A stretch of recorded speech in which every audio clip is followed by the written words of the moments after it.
Good morning, Paula. How are you? You're muted. I can't hear you. It told me, the computer's like, you're muted. How are you? I'm doing well. I want to make sure I pronounce your name correctly. Karen did yesterday, so it's okay.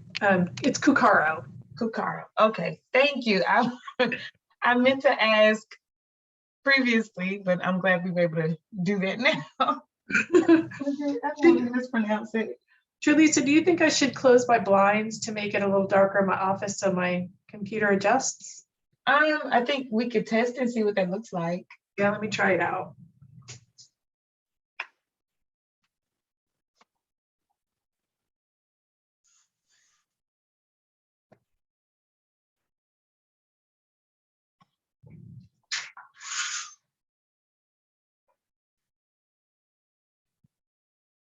If that's any better, because I notice I present really dark on screen. As much lighting as I can. That's a little bit better. It's better. It's a little better. I do the same. So I have this huge lamp right here. So I know. I told my husband, I was like, I need a lamp.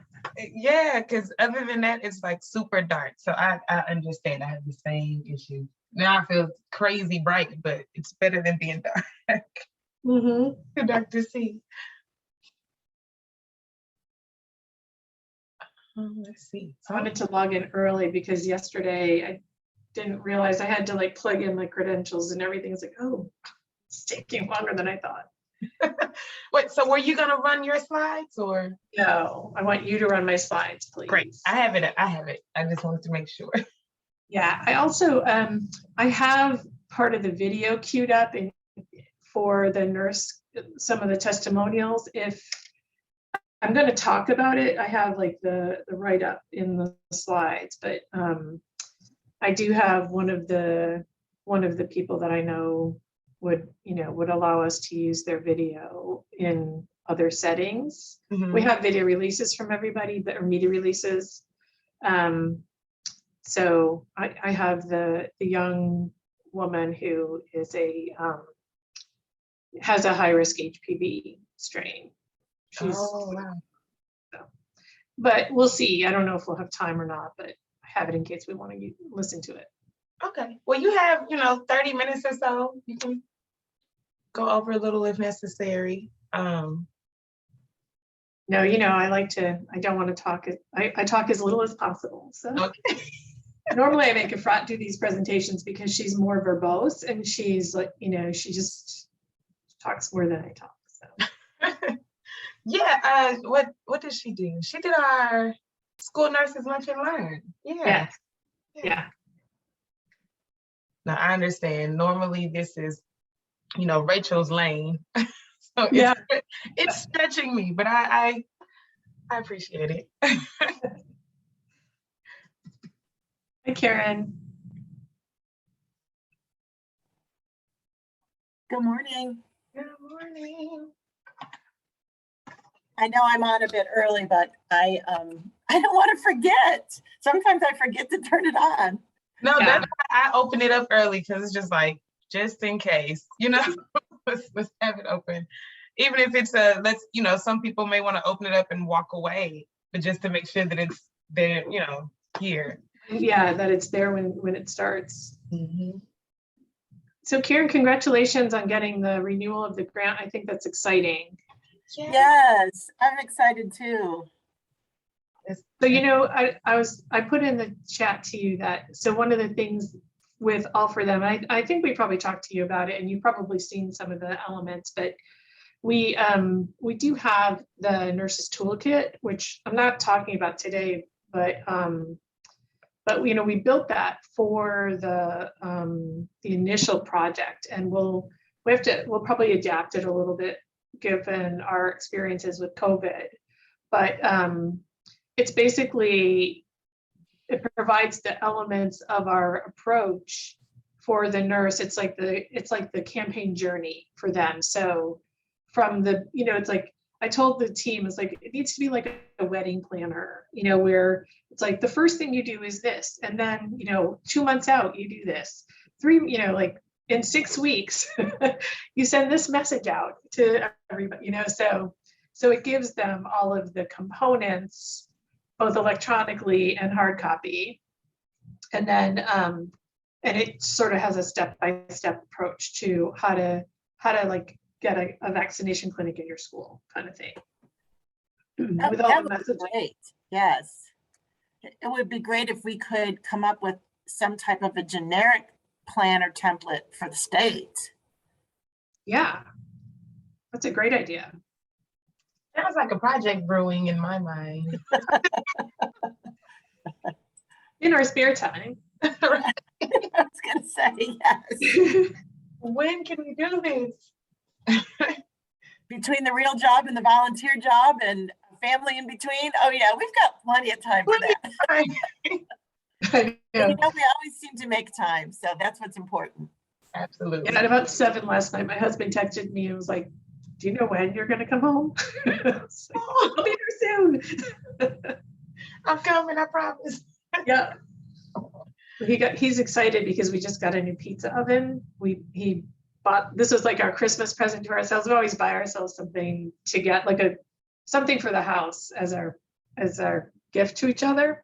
Mm-hmm. And usually it's like a washer or dryer or something stupid, but this time it was something a little more extravagant. So, and it's not like super expensive, but it's a portable pizza oven that with like the pizza stone in it, and it's for outside use. And so he's itching to use it.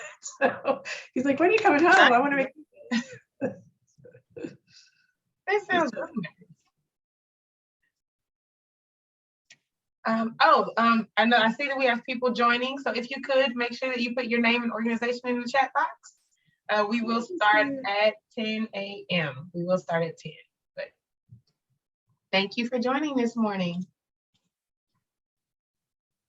Greg Parkington, I see your name in the Greg. list. I know.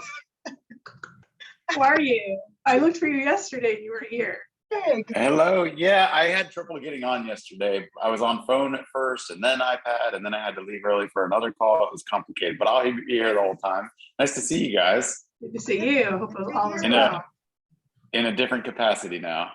Yeah, I imagine. Congratulations. Thank you. Tralisa, keep up the good work there. Thank you. We'll try.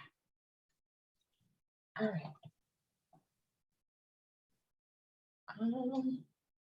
Yeah, Greg, none of us would be here if it weren't for you. Absolutely not.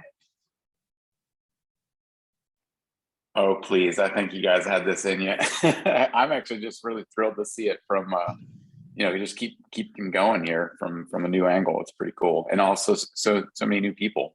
It's really great. So when was that original beginning? That was February 2017. Okay. Yeah, long time ago. And now look at that. We got a logo. We got Tralisa. We got a website. Yeah. We're growing. But all because of a great foundation.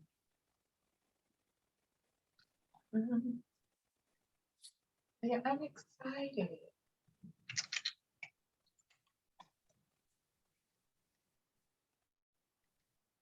Make sure I see. And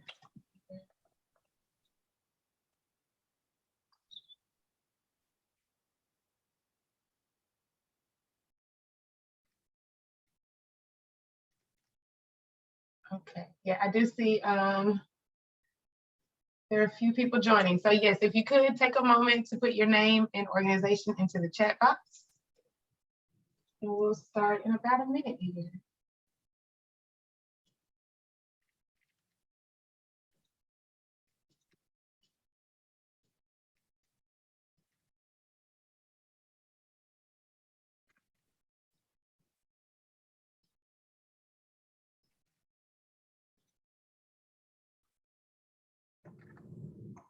Oh, did you all receive the follow-up email yesterday?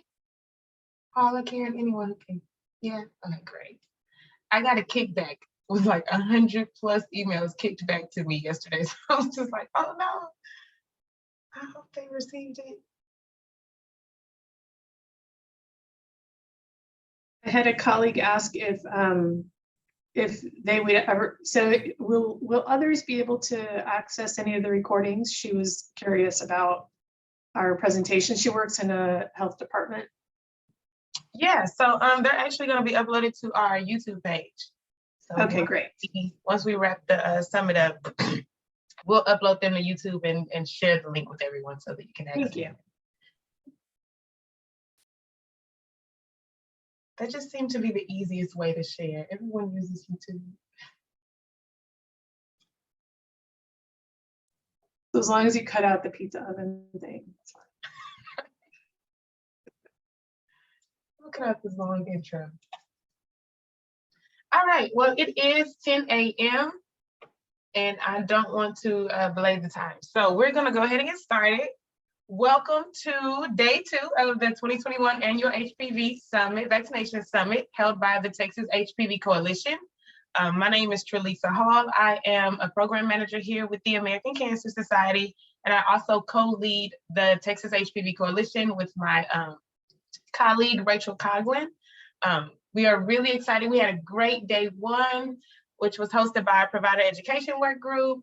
We had great speakers, including Dr. Erica Thompson, Dr. Celia Neville, Dr. Lois Ramondetta, Julie Bazin, and Karen Swin. So we really had a full day with a lot of great information, some really great ideas that you all provided when it comes to how we can assist with provider education within our community. And so we're really excited about, we appreciate all that occurred on yesterday, and we're really excited about what's going to happen today and moving forward this week. So thank you again for joining us. I stated yesterday we're going to be doing this introduction.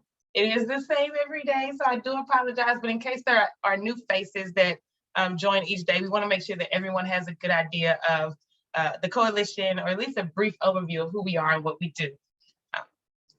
So we'll start with our focus here with the Texas HPV Coalition, and that is that the HPV vaccine is cancer prevention. This vaccine is safe and effective. It is for boys and girls ages 9 to 12 years of age, and at that age, it does take 2 doses. We know that this vaccine prevents six different types of cancer. Those cancers include cervical, vaginal, vulvar, penile, anal, and throat cancer. It's, again, our focus is between the ages of 9 and 12 years, although we do know that this vaccine is available for those who are older than 12, but we do focus on that age group here with this coalition. Our mission is to build collaboration, enhance communication, and work across the state of Texas to increase HPV vaccination.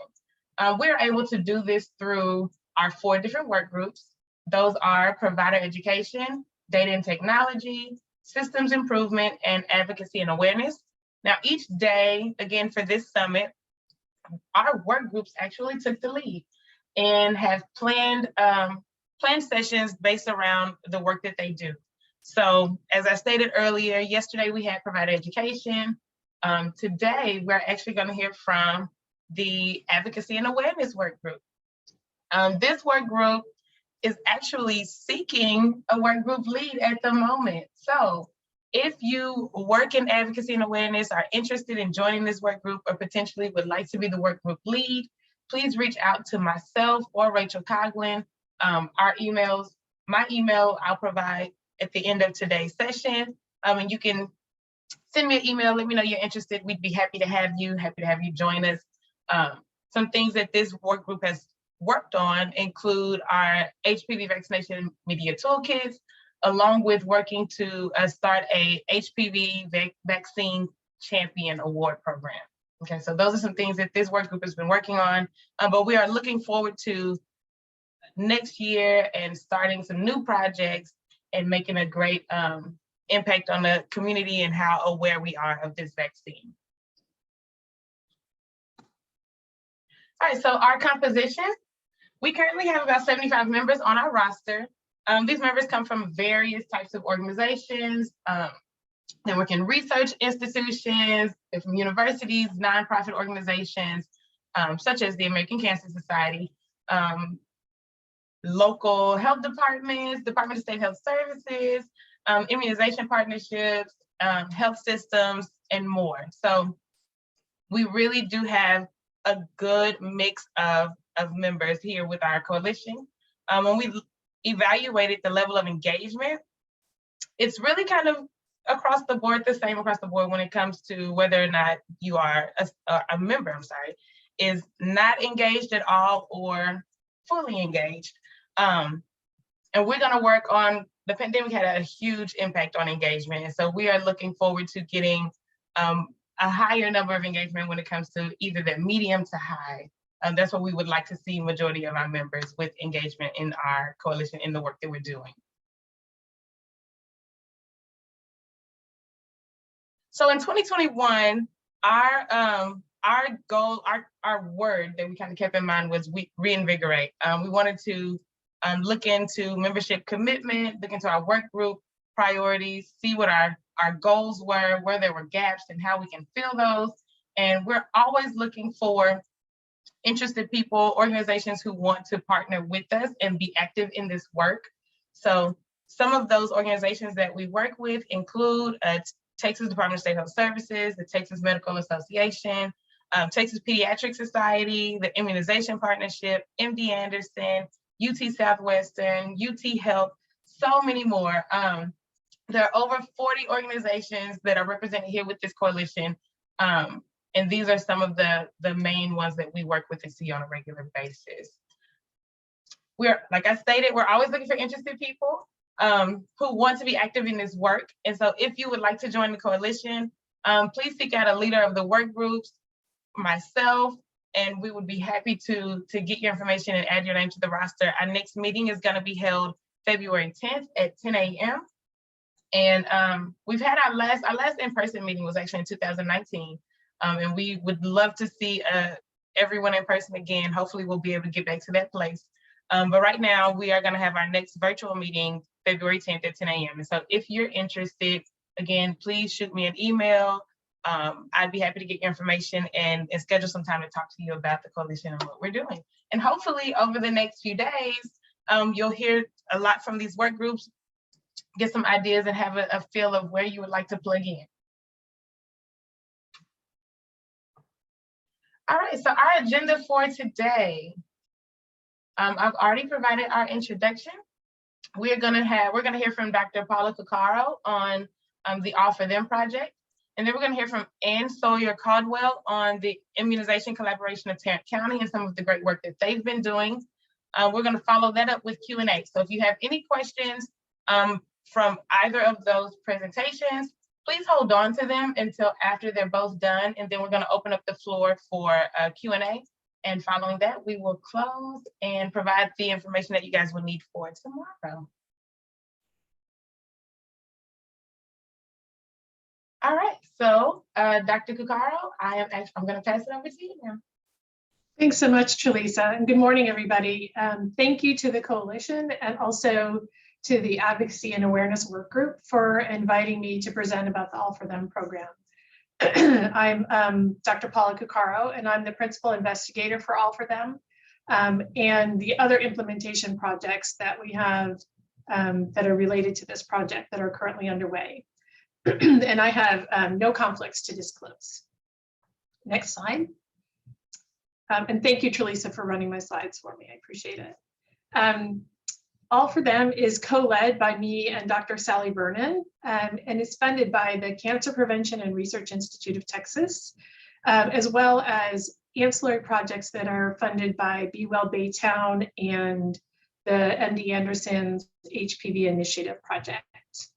We're currently collaborating with several school districts, as you can see in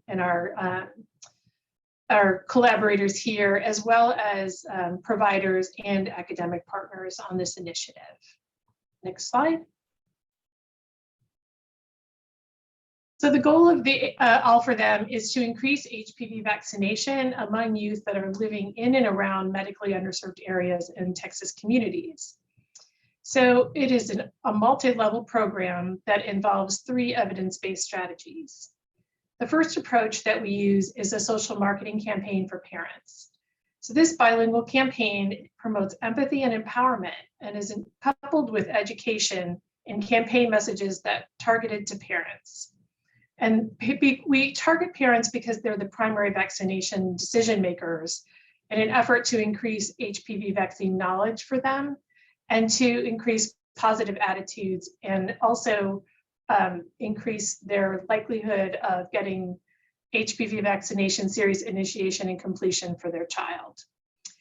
We developed the campaign using evidence-based approaches, beginning with audience segmentation, which resulted in profiles for African American and Hispanic parents based on lifestyle, online and technology usage, and also vaccine beliefs and attitudes, among other important information. We then worked with the Black Sheep Agency to develop and pilot the campaign based on these profiles, with ongoing responsiveness to implementation to inform the collateral that we developed, which I'll be discussing later in the presentation.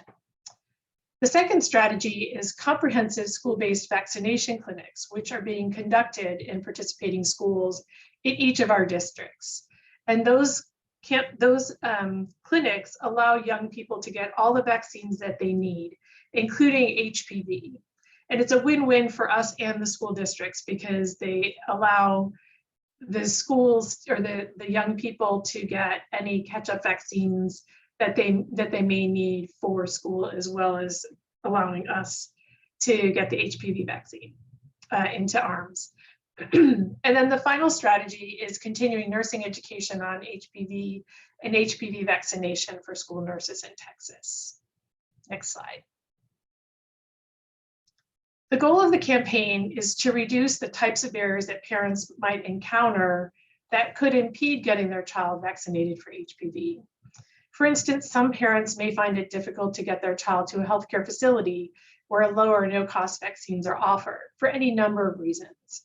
Perhaps they don't have transportation or childcare for siblings, or they aren't able to take time off of work. So to address this barrier, All for Them partners with healthcare providers in each school district to host the pre-consented vaccination clinics on middle and high school campuses during school hours that offer all of the adolescent vaccines. As noted, we were able to, in the first year of the pandemic, we had to implement an alternative clinic approach because we weren't able to get into the schools, and we'll talk about that a little more.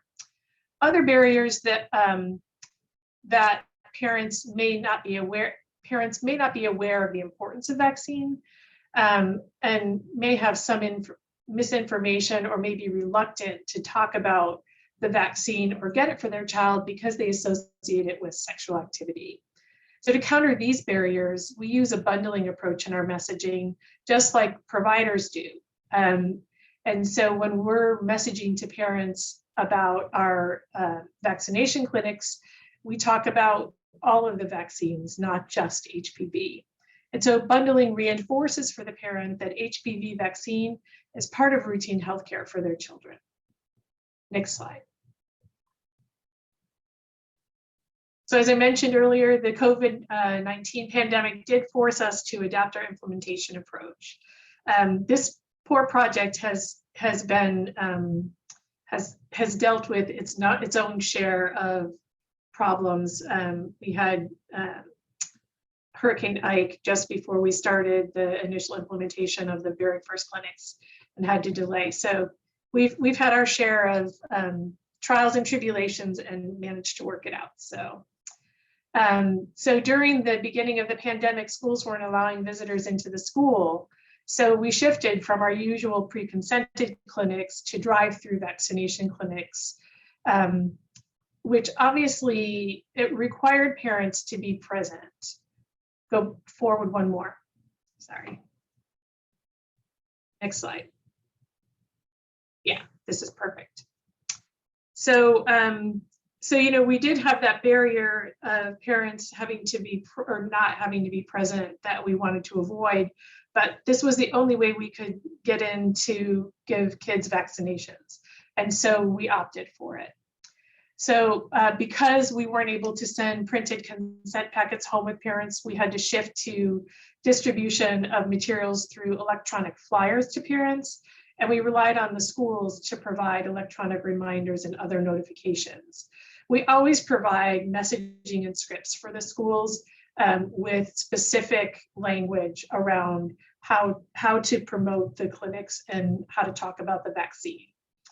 In one district, we were able to distribute printed clinic awareness flyers and HPV vaccination sheets to all students in middle and high schools one time in February, but with all of the other districts, we had to rely on electronic communication.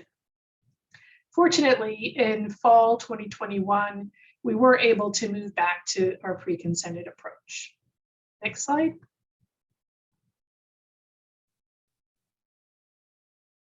So the elements of the campaign include both printed and digital materials. Our print materials include a consent packet, which includes a cover letter that's signed by either the health and medical director or the superintendent of the school district. Then there are consent forms from whichever vaccination provider is participating on the clinic, as well as a consent form for MTRAC 2 data entry. And then we also include our HPV fact sheet and vaccine reminder cards to, in the consent packet. And then we also make vaccine reminder cards that we distribute at the clinics to any child who either needs a second dose, or their parent, they need a first dose and their parent didn't consent to it, or they need a second dose down the line. So if we're giving the vaccine, the initiation vaccine, we give them that reminder card. But if it's too early to give them the second dose, we also give them a reminder card to let them know when they're due for the next dose. We also produce clinic event flyers and poster when we're able to go into the schools. We have posters to display in the schools. And then we have large 10x4 outdoor banners that we display on the school's fence in advance of the clinic. And then lastly, in our practical collateral, we have mail out postcards, which go out a little bit before the clinic so that it makes parents aware that consent packets went home to the kids. Our digital media include targeted posts for Facebook and Instagram, and we target these around the area of the school. So making sure that parents who are in those communities are likely to see these posts. We also tweet on Twitter, and many of the schools use Twitter, and so we will tag them in those tweets. So hopefully they will pick it up and retweet it.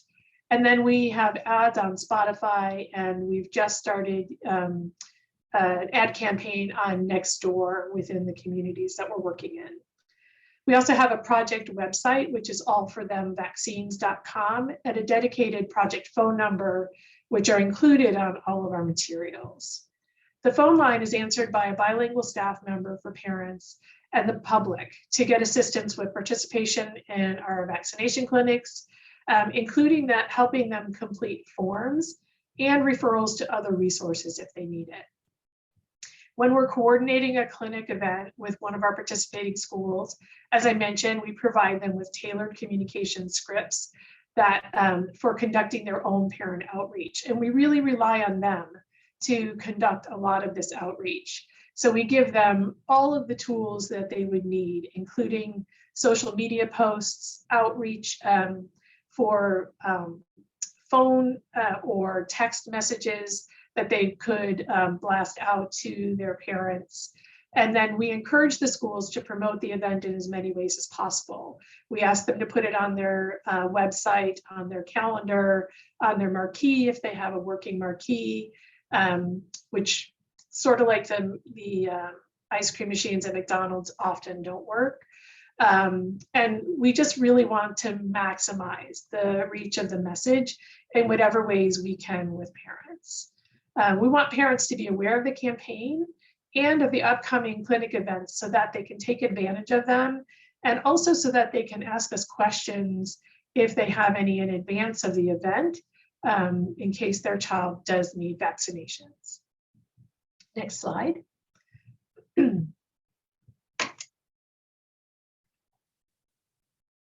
In the original All for Them project, which took place from 2017 to 2020, we worked with between 28 and 30 schools in one large district in any given year. So every year, some schools dropped out, and we added new schools occasionally. And so we didn't have the same schools every year, but it was a pretty close to a pretty tight set of schools. Over the course of the project, we were able to deliver over 70,000 consent packets to students, to be distributed to students in the schools. And we mailed over 44,000 postcards home to families of children in our participating schools. We had almost 12,000 visits to our website and about 1.5 million impressions through our social media over the course of the campaign. We also distributed reminder cards to children who participated in these clinics. So we gave these reminders to any child who received an initial dose of HPV vaccine with our event, as well as those who needed a second dose, but it was too early, and also for any child whose parents refused either a first or second dose of HPV vaccine. I'm happy to say that we do sometimes see those youth at a follow-up clinic, either in the next semester or the next year, with their little reminder card still attached to their consent materials. So it makes us really happy when we know that our materials are having an impact and that parents are paying attention. Next slide. So one of the best ways to educate parents and to raise awareness of events is attending school events that the parents are at. So things like coffee with the principal, open house, and food drives are great events that we do our best to attend. Occasionally, the school will host a dedicated event to share information specifically about one of our clinics, especially in communities where the parents may need a lot of assistance with completing the forms for participation. So we have some districts that provide care or provide, their students are primarily from families of refugees. And so in those schools, often they'll want to host a specific event where we're able to come in, talk about the clinic, and help parents to complete the forms.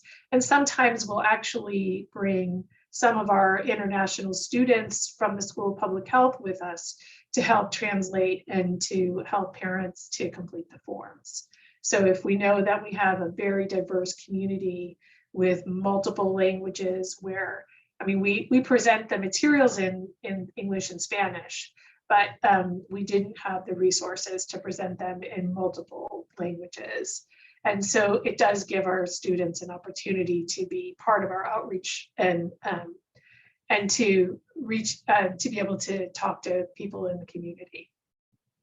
One of our most successful activities for outreach is to distribute flyers and and consent packets to parents during pickup and drop-off times at the schools. So when parents are sort of hanging out waiting for their kids, my poor team is preying on them in their cars and asking them if they're aware of the clinic coming up, if they've seen the packet, and then they'll hand out packets. They'll help some parents to complete the forms if they need help, and or they'll pick up forms from parents if they have them with them. And so they're able to, it's a great opportunity to be able to answer the questions that parents might have in real time.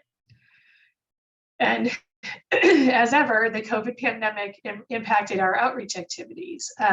We were fortunately able to continue our carpool activities with COVID precautions in place in some schools.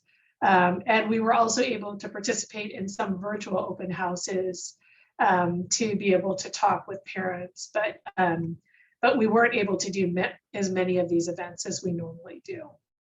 Next slide.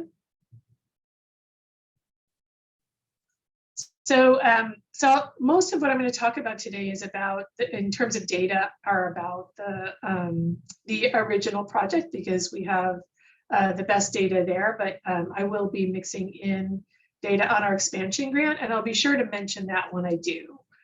So during the first project, we were able to host 90 clinics over the 3 years that we ran this campaign. We did have to cancel our last 3 clinics due to COVID, but happily we were able to reschedule 2 of those for the next school year since we were already in the expansion project. So there was some overlap. And then the third school was one of our schools that was staying on in the expansion. And so we were able to do them in the fall as well. So in the first 18 months of our expansion grant, we've already conducted 82 additional clinics in 3 participating districts. And okay, so again, in the first campaign, out of the 3,400 packets that we received, we were able to vaccinate 2,407 students. And reasons for not vaccinating youth could include things like that the child was already up to date. In many cases, they're up to date already on all of their vaccines. It could be that parents refused vaccines that were needed and that the child was already current on other vaccines. Sometimes the forms were incomplete or inappropriately completed if we weren't able to accept forms that were completed in pencil. But sometimes we could get parents to come back and complete those forms. Other reasons could be that the child was absent on the day of the clinic or on a field trip on the day of the clinic. For some of the youth that we weren't able to vaccinate, we did provide referrals to vaccination providers who partner with UT Health or HPV vaccination projects and provide a strong presumptive recommendation. Next slide.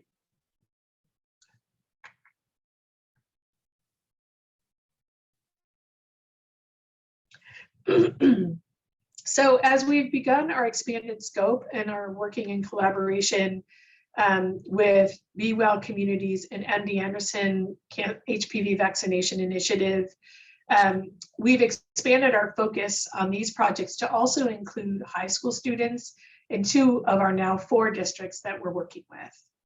So we've begun adapting our materials and messaging for these audiences. And I'm going to use our fact sheet as an example. And I know this is too small. On the next couple of slides, we're going to look at individual messages.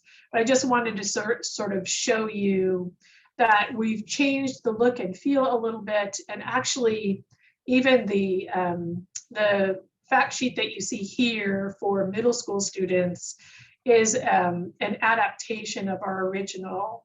Our original materials used bright pink and blue and yellow, a very aqua-y blue and yellow, like a true yellow. And that worked really well for younger kids, but we felt like we needed to age it up a little bit, make it a little more sophisticated. And so we've shifted to these deeper tones, adding these deeper tones to our palette to make our look and feel a little bit more sophisticated. And so you can also see that we now have a fact sheet for parents of high school students, and then another fact sheet, which we sort of realized there are some high school students who could actually consent for vaccination for themselves because they're now of legal age. And so we had to provide a separate fact sheet for them, which modified the messaging slightly to appeal to the individual rather than to the parents.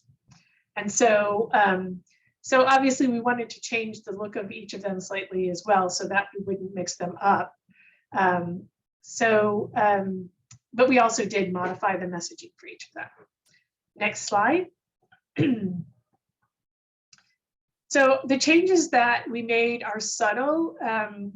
We stuck with the primary information, but we do shift the order and emphasis of the messages to reflect the most important messages to communicate first for each audience. For instance, the aim of our messages for parents of middle school students is to promote social norms and promote the advantages of getting their child vaccinated younger. such as the strong immune response that we see in younger people, and the reduced number of injections needed. Those are big selling points for parents and for the middle school students. And thinking about our conversation yesterday about giving the first dose of the vaccine at age 9, which I fully support, we may want to actually consider modifying our language in our fact sheet even a little bit more to promote that option for middle school parents as well. And we are offering that in our vaccination clinics. We are offering the vaccine now to children as young as 9. The aim for our messages for parents of high school students is to remind them that even though their child may not have gotten the vaccine at an early age, they can still get it now and should.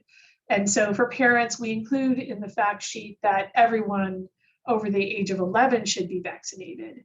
But for high school students who are over age 18, we drop the mention of the age and say everyone your age should be vaccinated. Again, to reinforce those social norms for this age group without making them feel like it's too late to get vaccinated.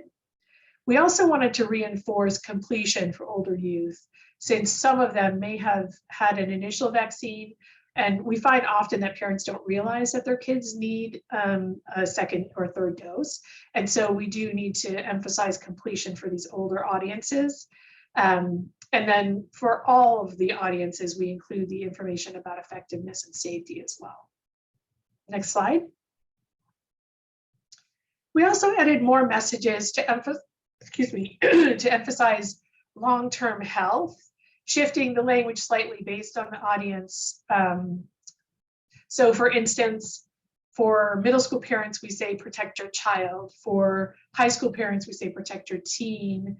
And for older adolescents who can consent for themselves, we say protect your health. For older teens, protecting their health is the primary message. We drop that it's all for them, because we don't really want to emphasize bundling with the other vaccines for this age group. It doesn't make sense anymore. And since we're talking to the vaccine recipient instead of the individual, it doesn't make sense to refer to them as them. So we still encourage getting all of their recommended vaccines, but now the focus is primarily on protecting their health for the long term. Next slide. Okay, so I wanted to switch gears now and talk a little bit about some of our results. Most of this information is from the first project, but we do include some results from the current projects as well. Next slide. So during the first project, we examined HPV vaccination rates across the participating schools. One of the things that we had to be able to talk about was the baseline rate of HPV vaccination, which is not an easy thing to get, I will tell you. It's like there's not a good source for this information. I work on the data and technology work group, and it is one of the sticking points for me, and for all of us. We're really challenged to know this, and so it took a lot, but we were able to look across all of our schools.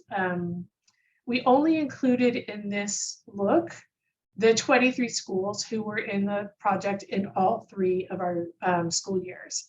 And we looked at the aggregate initiation and completion rates in each school year across all of the schools. So in year 1, we saw an increase of 10.4% and 8.4% in initiation and completion respectively. By year 3, initiation had increased from 63.6% to 65.9%.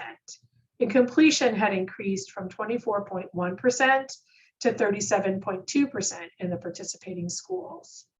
So these numbers are across all of our schools and all of the grades that actually 6th through 8th grade in these numbers. Next slide. So the other thing that we did is to look at one cohort of students from the beginning of the project to the end of the project.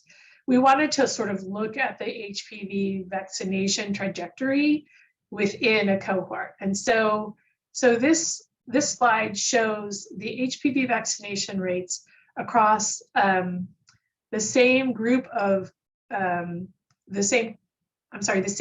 schools for the cohort of students who began 6th grade in school year 1 and were in 8th grade in school year 3.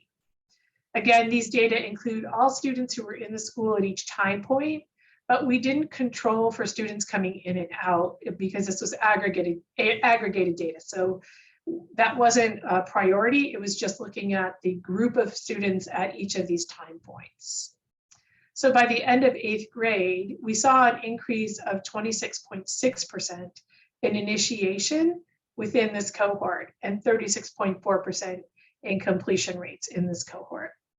The caveat here is that we have no data on secular trends within in this age group for the same time frame, and we don't have a comparison group for this analysis. So we can't say for certain what impact our program had on the vaccination rates in these schools.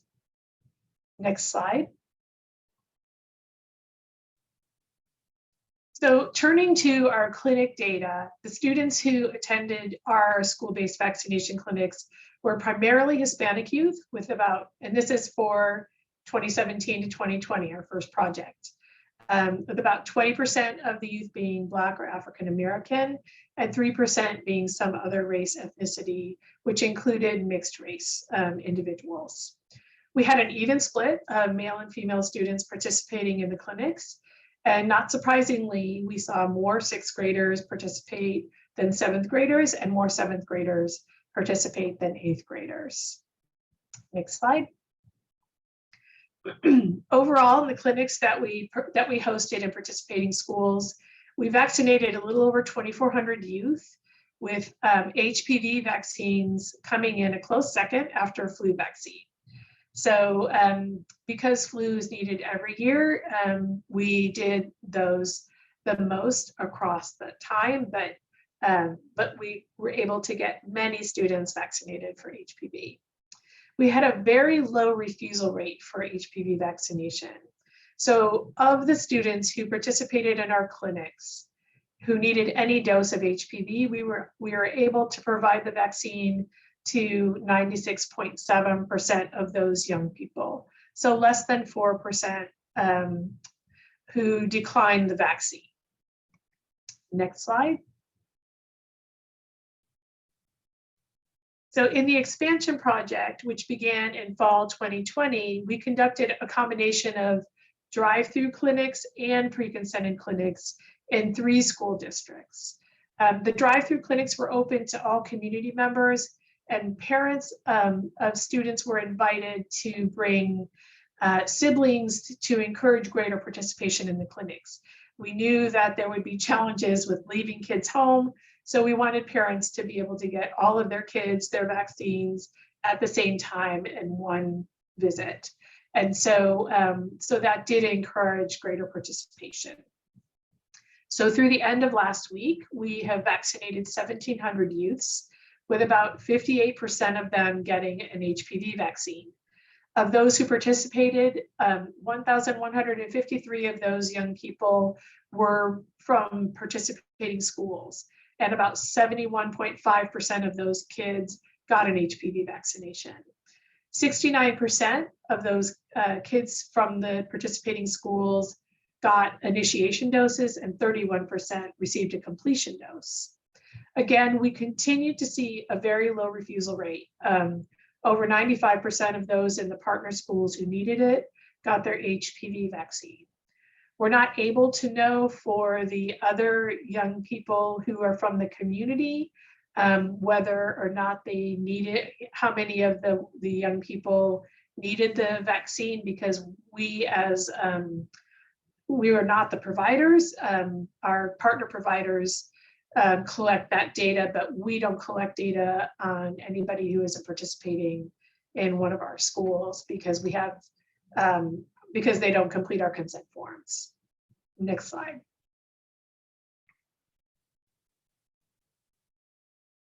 So, as I mentioned earlier, and as Karen so kindly mentioned yesterday in her presentation, our third strategy is continuing education for school nurses, which is a priority activity for us.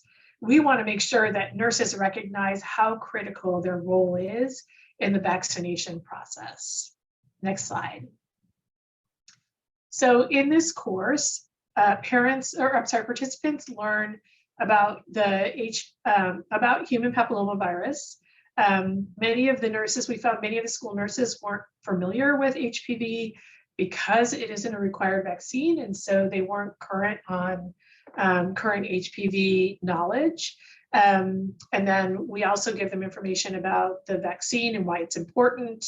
We share information about the critical role that they play in recommending the vaccine to parents and their students.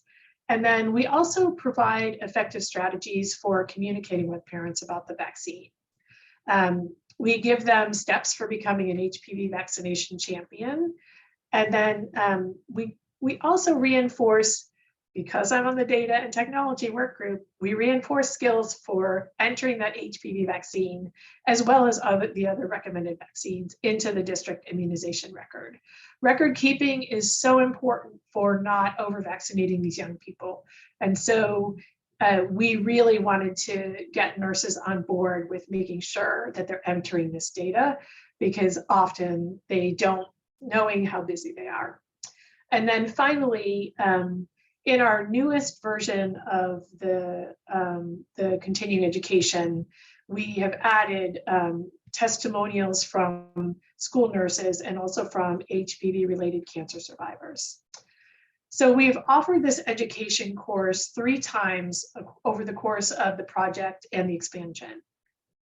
The first course was delivered in 2018 in person by Dr. Diane Santamaria, who is the Dean of the UT Health Cystic School of Nursing. And she did this presentation during district nurse orientation. So we had a captive audience of 225 district nurses participate in that training. In 2020, we provided an updated web-based course that was self-paced, and we launched just before the pandemic. Actually, that turned out to work in our favor because the nurses weren't as busy at the beginning of the pandemic and had some downtime, and they were being encouraged to do professional development. And so we had 123 nurses participate in the online version of the course. And both of those courses took about 60 minutes. The current course that's expanded lasts approximately 90 minutes. And enhancements to the course include the video stories from the survivors and also from school nurses.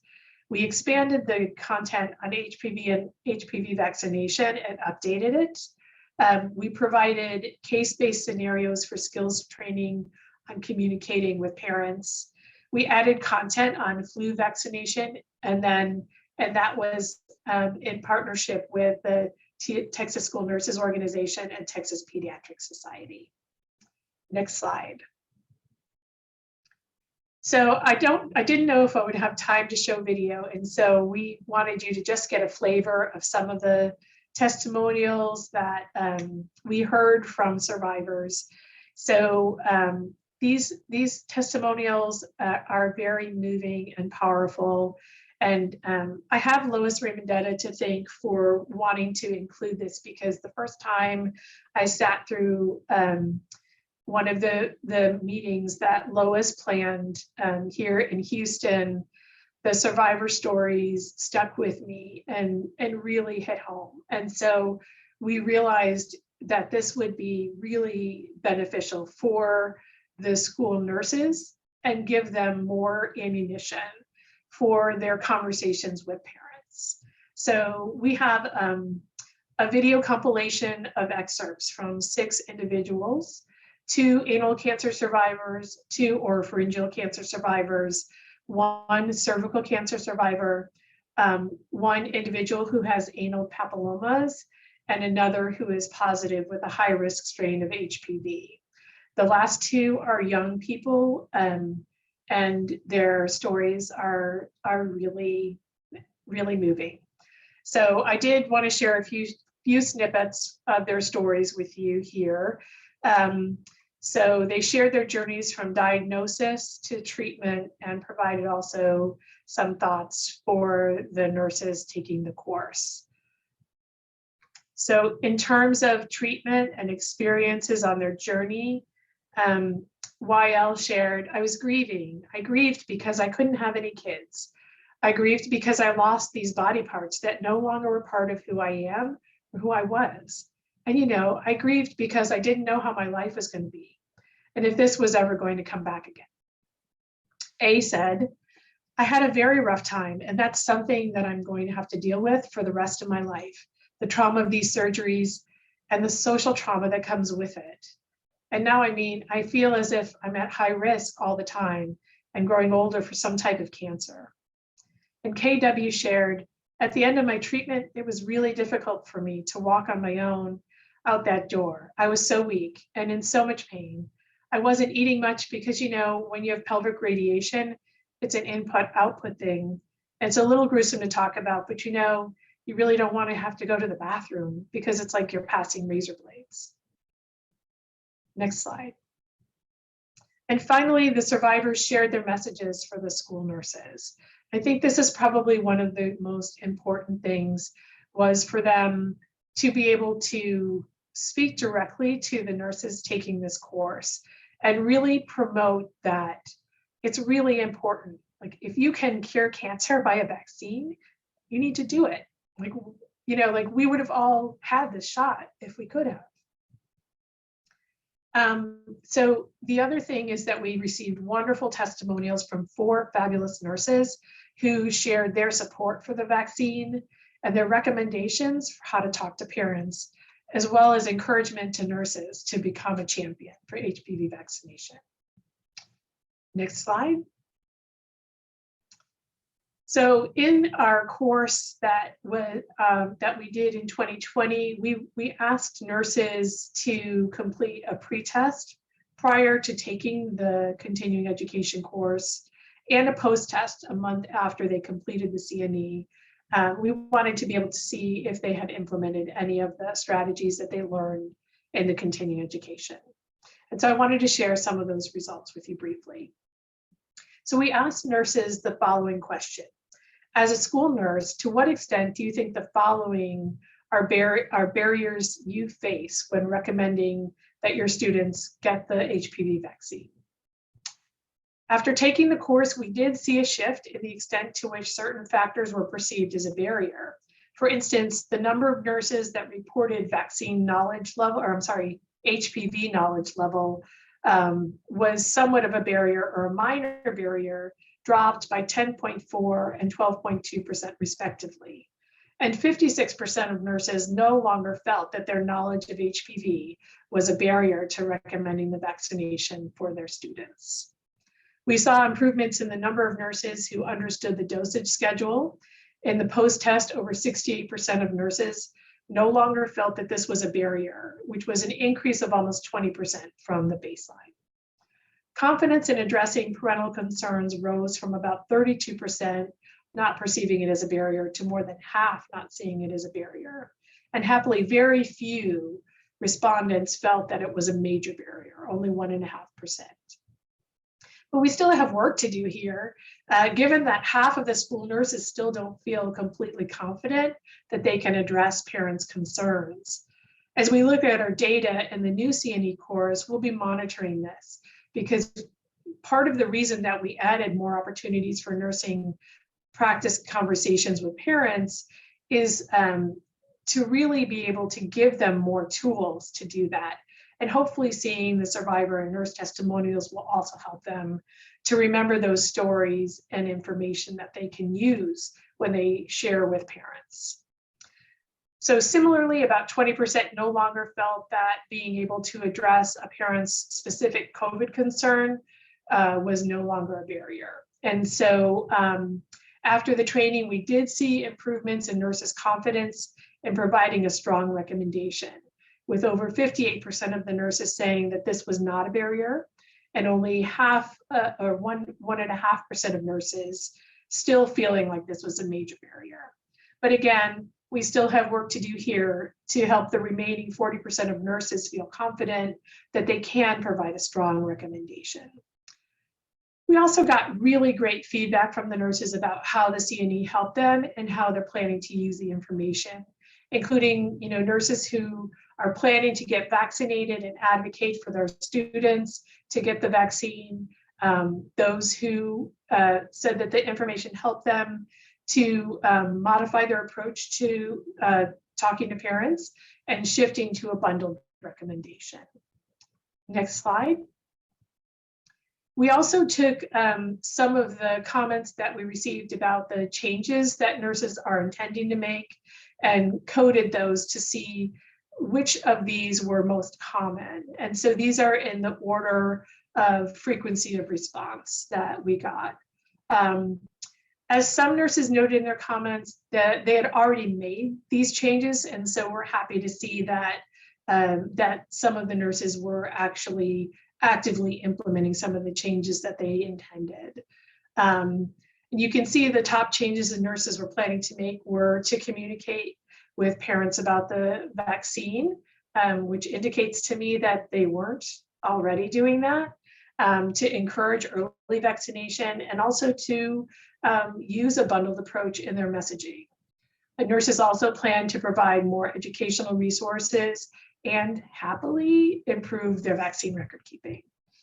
The biggest barriers that nurses perceive is still parent vaccine resistance and the fact that HPV is not a required vaccine for attending school. Some nurses felt that factors such as language or parent knowledge gaps or their cultural beliefs might also present challenges for them. And finally, time constraints on nurses was listed as a potential barrier, which is not at all surprising. Whenever we're preparing for a clinic and we visit the nurse to do vaccine verification in advance of our clinic, I'm amazed at what a hub of activity the nurse's office is. It's organized chaos and literally nonstop. So for any school nurses who might be on the call today, thank you all for everything that you do to serve the young people in your schools. And so next slide. So that's all I have for you today. I'm going to stop here and hopefully we'll have some time for questions at the end of the presentations today.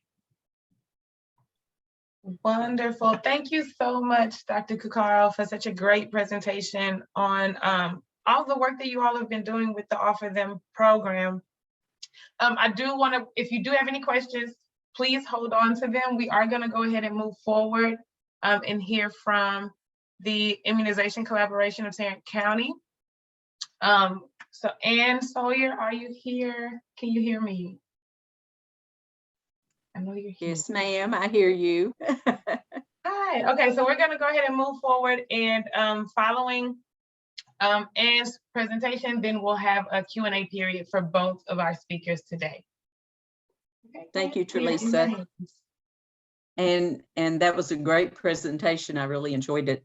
Well, my name is Ann Salyer-Caldwell, and my little disclaimer is that I'm now the president of the Immunization Collaboration of Tarrant County, but for 28 years, I think, I worked with the collaboration as a public health employee. And so don't think I've lost my mind. Every once in a while, I jump into my public health job versus my ICTC job. So next slide, Tralisa, please. So the Immunization Collaboration of Tarrant County has been around for almost 30 years. And in the beginning, it was all about children's vaccines because we were had very low compliance. And when that came to the forefront in our county, we were very fortunate to have a number of organizations come together to try to do something about that. And this was sort of on the heels of a measles outbreak in 1990. And so mine's a little bit more of a storytelling than it is data here, but just to give you some idea. We have over 40 agencies that participate now, and a lot of organizations and just interested individuals. But at first, we were lucky to have like the Junior League, the Medical Alliance of the Tarrant County Medical Society. We have the Rotary, and of course, the main partner being Tarrant County Public Health, because they're the ones that provide the immunizations in most cases.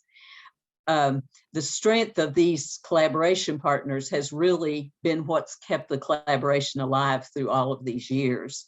We were funded in 1992 by then the Department of the Texas Department of Health instead of State Health Services way back then. And the idea was to increase access to immunizations to help improve the woeful childhood immunization rate. And back then, the focus was really just about vaccines for children.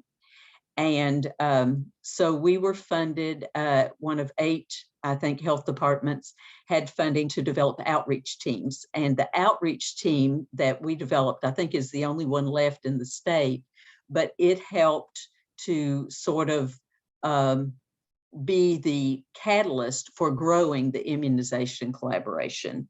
And we have still people who were have recently retired, like myself, who was there from the get-go.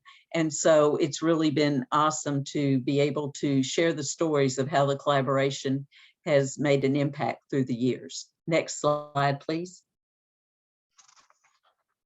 So the main jobs that we assist with in the immunization activities in Tarrant County, back to school events.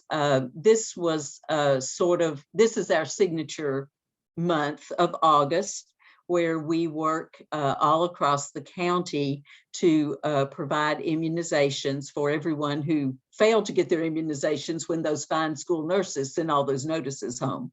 So we actually, since COVID, have had a single location, but years before, and hopefully in this next year, we'll be able to spread across the county again.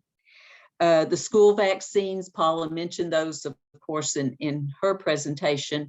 Our outreach teams would spend from January until May of each year in the middle schools primarily, with the lower vaccination rates, to try to get the 6th graders ready to go to school ready to go to 7th grade for the vaccines that they were missing. So in the back to school events, we're volunteering, we're doing everything from crowd control in the collaboration to jotting down lot numbers to doing customer service surveys. In the school vaccines, we're mainly helping to pay the administration costs for the vaccines, because some of the kids who aren't on Medicaid or CHIP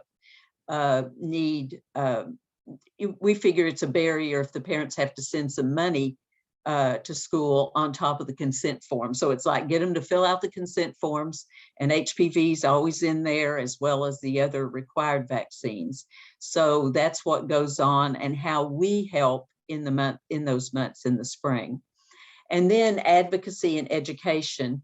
As the different events and outreach activities continue to grow, then we've been able to pull a lot of our volunteers in to do the advocacy and education. And we do make a lot of materials ourselves. We're able to purchase other materials, and then of course do training for the volunteers who want to help us. And I would like to say that, of course, in the immunization collaboration, we're all volunteers, but we partner also with the Medical Reserve Corps at Tarrant County Public Health, because they've been really busy helping us as well during COVID, but a lot of times they're signed up to help in a public health emergency and don't really, thank goodness, have anything to do. And so we've recruited a lot of them to help us with vaccine education. And I will say that during my last couple of years, I retired, fortunately, in January of 2020, but they have really been short of nurses. And so the vaccine education has been even more of it has been provided by the volunteers.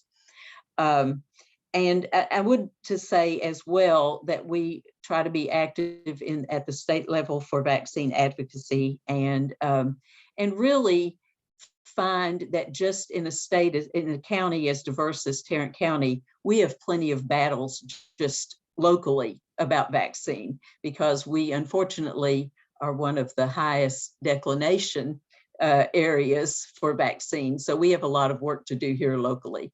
Next slide.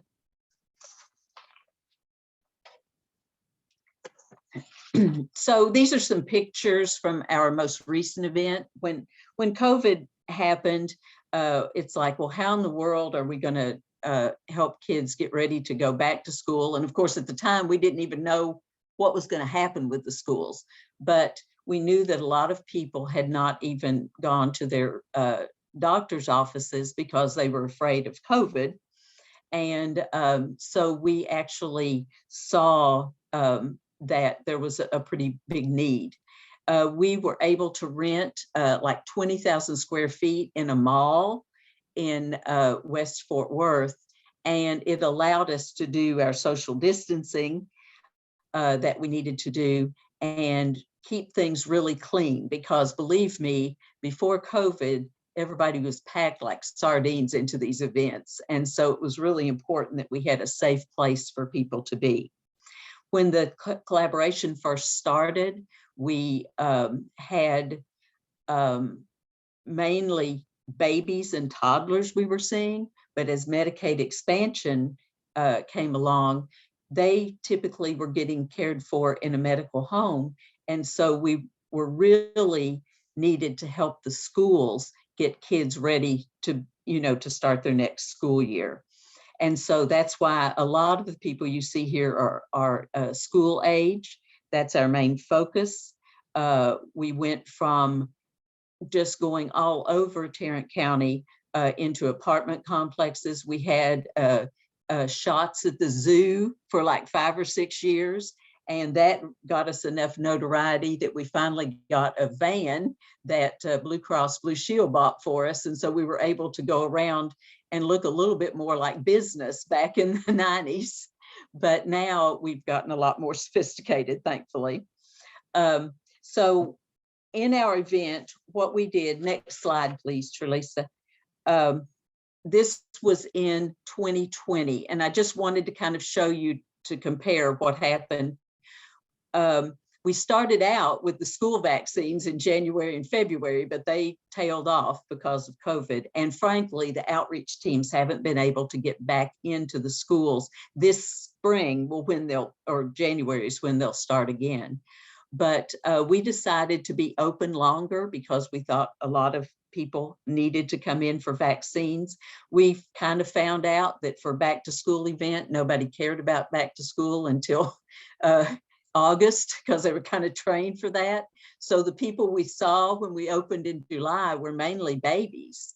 And then as the month of August went on, we were able to serve some school children as well. So only about 5172 is how many clients we saw in that 43-day event.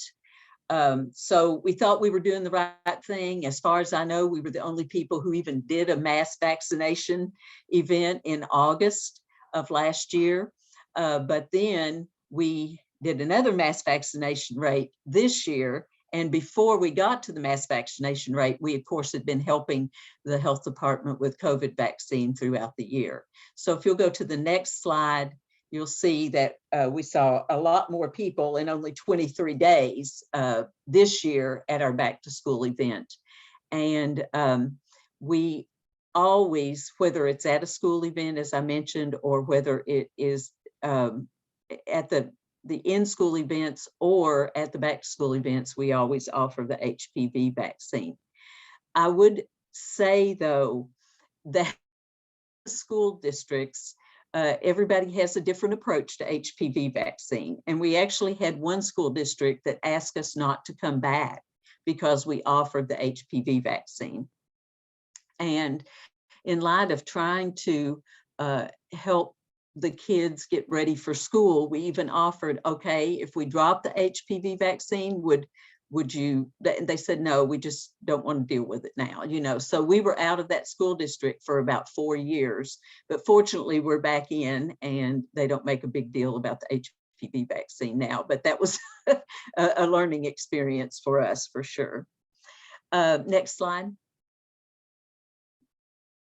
So I want to just mention one other really neat thing, and I'm sure that somebody from the Texas Immunization Partnership is probably on the call, but we were able to get funding this year at the back to school event to promote COVID vaccine as well. And we got some really great support from TIP, as well as the Dallas Mavericks and the Community Foundation of Texas. And we actually funded some educators. And because we've had so many people decide to retire from public health, we had some knowledgeable people that we could bring on as the educators. And we were able to provide about 1,355 was the number of COVID vaccines we provided. And many of those were because of the counseling that these educators provided, especially with people who spoke Spanish, because they felt that there was a fee and they felt that they've already paid the administration fee maybe for their child's vaccine, so they don't have the money.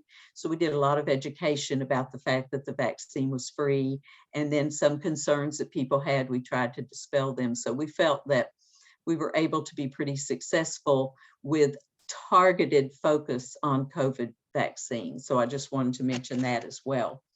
And next slide.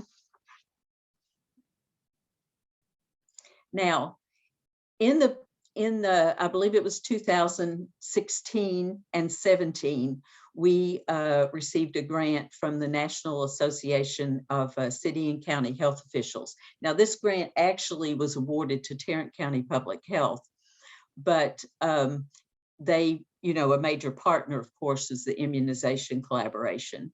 So we had sort of a three-prong approach to things. And I've listed 2 of them here, and then I'll share just a little bit about the third one. We actually had, of course, stationary clinics, public health clinics, where people came to get the vaccine. And we had done a number of trainings from different providers to help encourage the nurses to promote the vaccine. And so when we got this funding, we did one more training, and then we actually started a contest for the kids that got the vaccine. And they went into a drawing for a tablet if they completed their HPV series. And we were able to award tablets to each of the 6 locations that we had. And the parents, of course, had to not only consent to the children having the vaccine, but also going into the competition for the drawing. And we found that our vaccine promotion just to the kids increased our numbers by about 25%. So that was pretty amazing. And I think we've seen it with COVID too, where some children have asked their parents to get vaccine and to get them vaccinated. So it kind of worked in the HPV version as well. We also did sort of a contest with our vaccine for children providers at the health department. And ICTC here helped provide the luncheon for those winners, as well as the tablets for the children who were whose names were drawn for the completion of the HPV series. In the VFC providers, how we did this is we took a look at what the people, the amounts of vaccine for HPV that they were ordering prior to the training that we did. And then went over like a 6-month period and compared the amounts of vaccines that they were ordering. And the provider that actually won the contest actually had increased their amount of HPV vaccine by about 40%. And it kind of makes you wonder, they weren't maybe doing too much to begin with, but they really got started and were motivated just by getting a luncheon. So that part was pretty neat. The third part that I didn't list on here, I wasn't sure if I'd have time to show it, but we made a strategic plan as well for how to roll out not just these two parts of the campaign, but also look at what partners in Tarrant County could do as well. And for example, we had nurses from the children's hospitals, from the county funded hospital. We had school nurses and so forth, as well as pharmaceutical reps and a lot of nonprofits who screen people for vaccines. And what was amazing to me is while we're in our little work groups deciding how we can promote the vaccine, some of the professionals that were in those groups admitted that they hadn't even gotten HPV vaccine for their children. So, so you find these things, I mean, we just assumed because everybody was all in favor of vaccine that we were all of like thinking in the meeting, but that was not necessarily the case. And it made, I think, our strategic plan for what we did a little bit, it made us tweak some things because of the fact that you think in the COVID example I gave you, we gave more information and some of these people got COVID vaccine because of that. But in this case, these people had plenty of information and they still hadn't taken action. So we're seeing that regularly now, I guess, but it's just something that we observed that I wanted to share. Next slide, Tralisa. We also in I believe it's 2018 and 19, received a grant from a private foundation. The family had lost their daughter to cervical cancer. And they found out about the immunization collaboration and asked us if we would help fund the vaccines and see if we could, you know, help promote HPV to help avoid families losing their loved ones as they had. We mainly focused on paying for the vaccine administration rate in not just the back to school event, but also in the school events. And we were able really to, well, we actually found out that it was hard to spend $10,000 when every administration was $8. So of course our numbers were duplicated because we did have kids, you know, get their second and third in the series. But one of the things we did that I think helped our school uptake was the fact that we had all 3 dates for the vaccine series set up before we ever even went into it. So the school nurses helped us promote it better. And we were pleased with the outcome. I don't have those numbers with me because I took some things when I retired, but I forgot to take those. So sorry about that. But I will say that we've been so fortunate by having these sort of fingers that reach out all over Tarrant County with the connections we had just in the beginning. And the fact that our collaboration that started out originally for childhood vaccines now is doing vaccines for everyone or supporting them, not actually providing them. And we've found that more and more people have an awareness about the opportunities that we can provide, especially around education. I do want to mention just a couple of things right quick. I know we're short on time. That some of the things we're working on going forward for our collaboration, which we're very proud of what we've done so far, but we want to stay on the track. And that is that we're working with the Center for Nonprofit Management, which is in the Dallas-Fort Worth area, to help us build our leadership capacity, because when things happen, like people are negative about vaccines, it makes people who would be great leaders in the organization a little tenuous about stepping up to the plate. And so we're going to be working on that in the coming year. We also figure that we're going to have to work a lot on just general vaccine promotion, because there's been so much confusion about things in the last year with this COVID vaccine. And so we're hoping that going forward, we can be nimble enough to keep doing the work that we've done so far and be able to respond going forward. Thank you all for the opportunity to share what ICTC does. Thank you so much, and for sharing all of the great work in the history of the ICTC and what you've done in our community. This was really great and really informative between both of you, Paula and Ann. Thank you both. So what I want to do now is give a moment for questions. So I'm going to take a second and practice my pregnant pause and see if there are any questions from any of our attendees today. So any questions? Hey, Tralisa. Hey, Greg. Hey, hi everybody. Greg Parkington with Merck. First of all, terrific presentations from both of you. Thank you for contributing to today's session. And I'm so sorry to hear about that school district from years ago with regard to the HPV vaccine. I'm glad to hear that that's turned around. My question here is actually for Dr. Cuccaro, and it's a multi-part question, so I'll try and articulate this efficiently for you, Paula.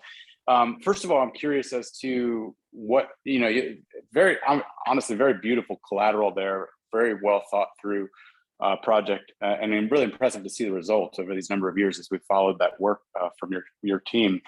I'm curious, what have you heard from schools and parents in terms of any sort of qualitative feedback on that effort? And then I guess second part of this is with respect to the future implementation of the program and where you go from here, whether by CPRIT funding or some other mechanism. Where do you see the project going geographically, perhaps? I know early in the deck you had a few different school districts represented. Do you see other opportunities across the state? And perhaps is there a role for coalition members to support you in this effort as it disseminates and implements further? Great, thanks so much for those questions.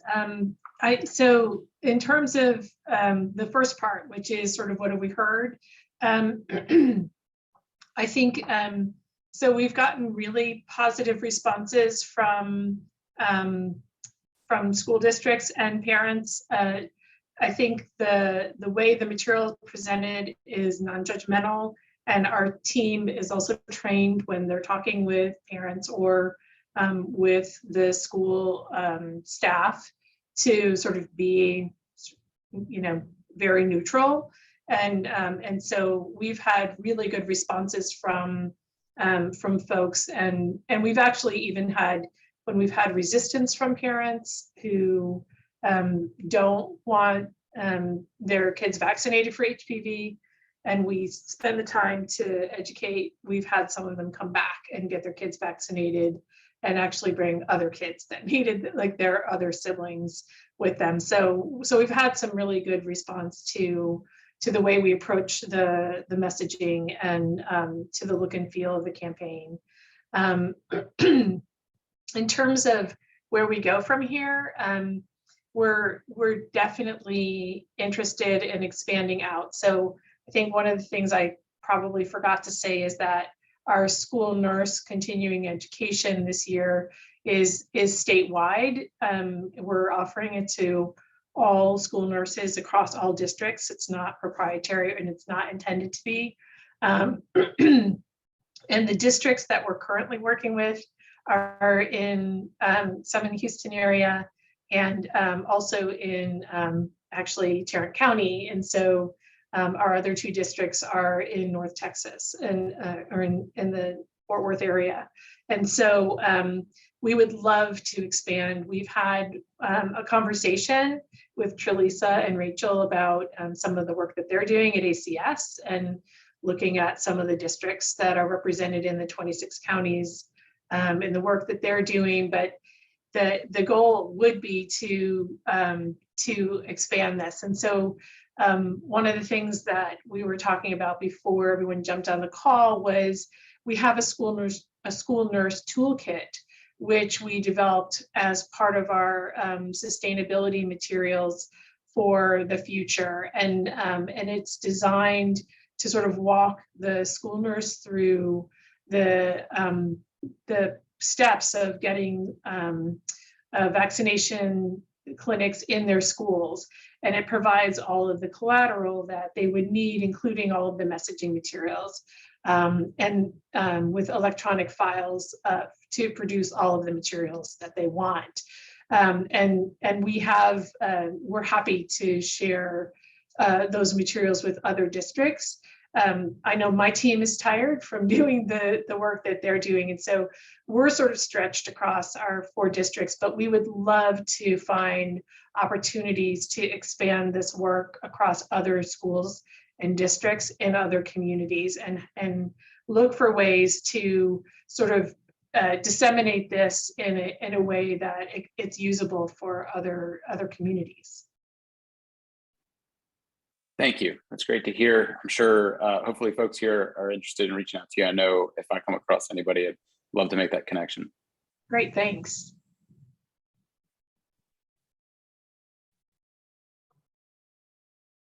I have a question, and either of you can answer because both of your programs work within the school district. So if you could provide just some tips or maybe best ways to get in ISDs or school districts or get them on board with promoting the HPV vaccine or collaborating with you, could you just provide some tips for those others who may be on the call who would like to do something along those lines?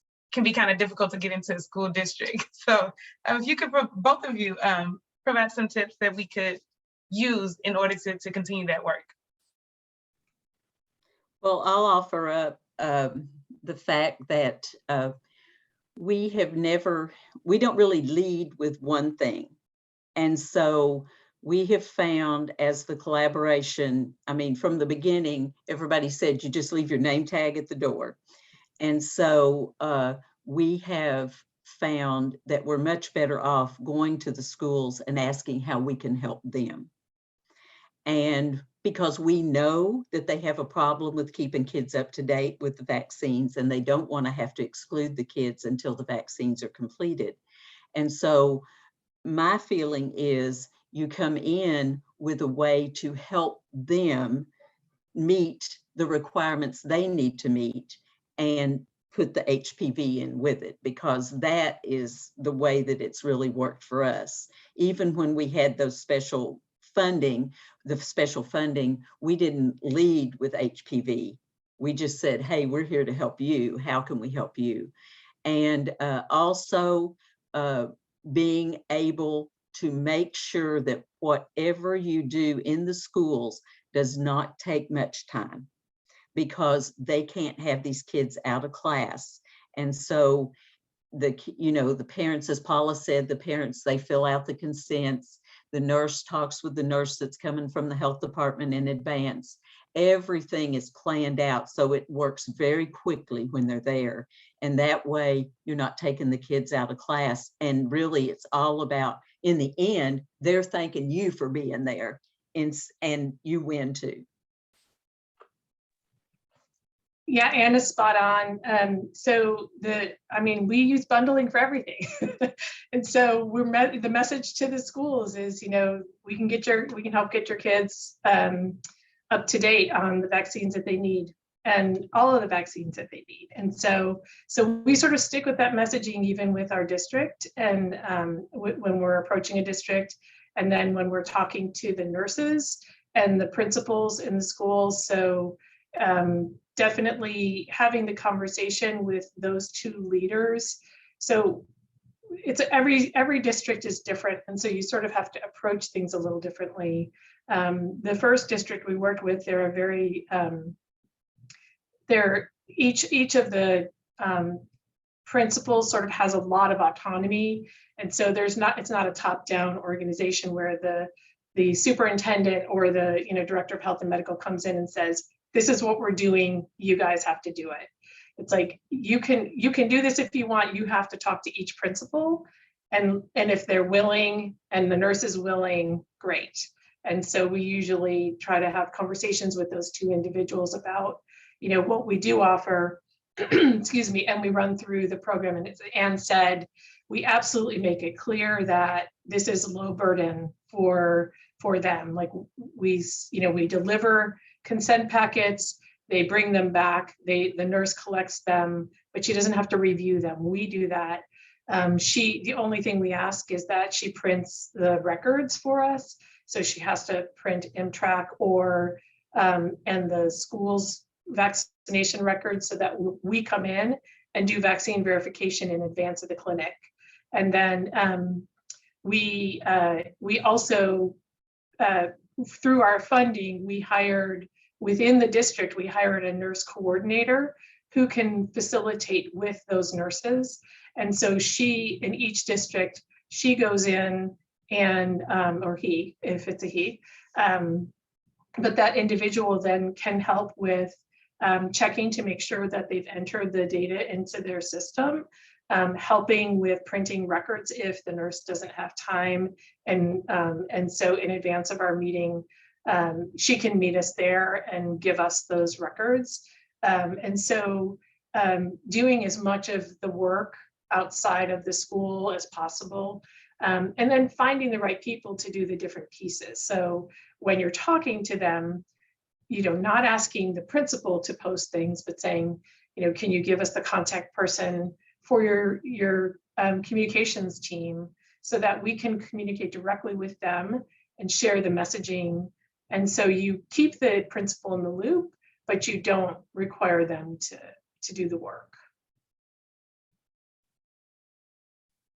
Well, that sounds great. So the idea is to make sure that we take the burden of the work and they don't feel as if there's so much being added to their plate. That's wonderful. Mm-hmm. Any other questions? We do have about 4 minutes left. While you guys are thinking, I will let you know I have dropped the post-session survey into the chat box. The title for today's session is the HPV vaccine in our community, what's happening? And so please make sure that you select today's date for the survey. And I am receiving a message about some issues with it. So I'll go back and check to make sure everything's okay with the survey. But you should be able to complete it for today. It's the same link, but you should be able to complete it for today. I'll go back and make sure that that is working correctly. But Tralisa, it'll be in the email as well? Absolutely. So I will share that link in the follow-up email also, in case there is an issue, but you will receive that along with the slides for today. Tomorrow is the third day of our session. It's going to be led by our systems improvement work group, and the title for tomorrow is Opportunities in Systems Improvement, Health Records, and Interprofessional Partnerships. We're going to hear from Dr. Lindy McGee, who is with Baylor College of Medicine, Dr. Yin Chi, who is with UT Health, and Dr. Ann Newman, who is with the University of Texas Health Science Center at Houston School of Dentistry. So we really do have another great day with some more great speakers and great information. I hope that you all come back and join us again tomorrow. If we don't have any additional questions, I want to make sure that we give a resounding round of applause to Dr. Paula Cuccaro and Anne Salyer-Caldwell for such a great job today, great presentations. You guys are doing great work in the community, and we are truly grateful for all that you're doing and the impact that you're making. All right, so thank you all. I'm gonna give you 2 minutes of your of your morning back. Thank you for joining, and hopefully we'll see you all tomorrow. Enjoy the rest of your Wednesday.